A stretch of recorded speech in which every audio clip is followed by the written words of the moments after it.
Hello friends, வணக்கம். இந்த வீடியோவில் ப்ரெட்டை வச்சு ஒரு சூப்பரான ஒரு ஸ்நாக் ரெசிபி எப்படி பண்ணுறதுன்னு பார்க்க போகிறோம். வீடியோக்குள்ளே போகிறதுக்கு முன்னாடி நம்ம சேனலை இது வரைக்கும் சப்ஸ்கிரைப் பண்ணாதவங்க மறக்காமல் சப்ஸ்கிரைப் பண்ணிவிட்டு பக்கத்தில் உள்ள பெல் பட்டனையும் கிளிக் பண்ணிக்கோங்க.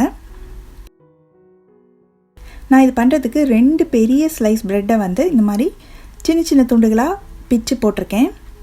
இது கூடவே 3 டீஸ்பூன் அளவுக்கு பொடியாக நறுக்குன வெங்காயம், அதே அளவு பொடியாக நறுக்குன குடமிளகாய்,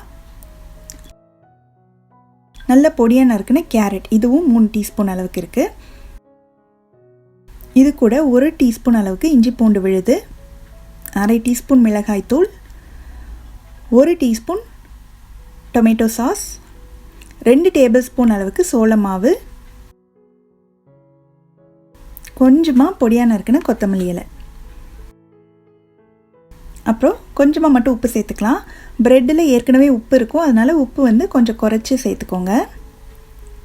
இப்போ இது நல்லா பிசைஞ்சிக்கணும். நம்ம சேர்த்த காய்கறி அந்த மசாலா எல்லாமே அந்த ப்ரெட்டோடு நல்லா கலக்கணும்.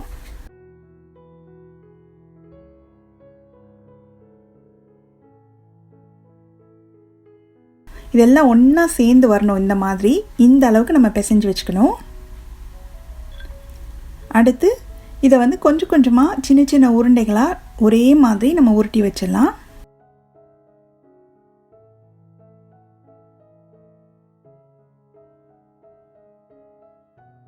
கையில் ஒட்டுற மாதிரி இருந்ததுன்னா கொஞ்சமாக எண்ணெய் தடவிட்டு அதுக்கப்புறம் நீங்கள் சின்ன சின்ன பால்ஸாக உருட்டி வச்சுருங்க.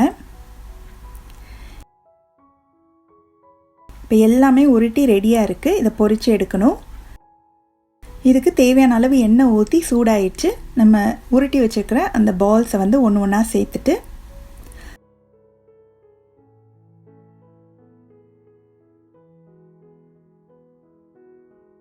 ஸ்டவ்வை மிதமான தீயில வச்சு நல்லா இந்த மாதிரி திருப்பி திருப்பி விட்டு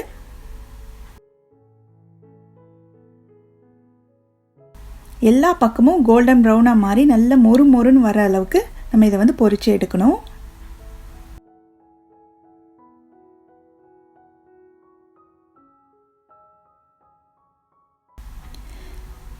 இப்போ பார்த்திங்கன்னா நல்லா பார்க்கும்போதே சூப்பராக கிறிஸ்பியாக வந்துடுச்சு. இப்போது எண்ணெயெல்லாம் வடிச்சிட்டு எடுத்துடலாம்.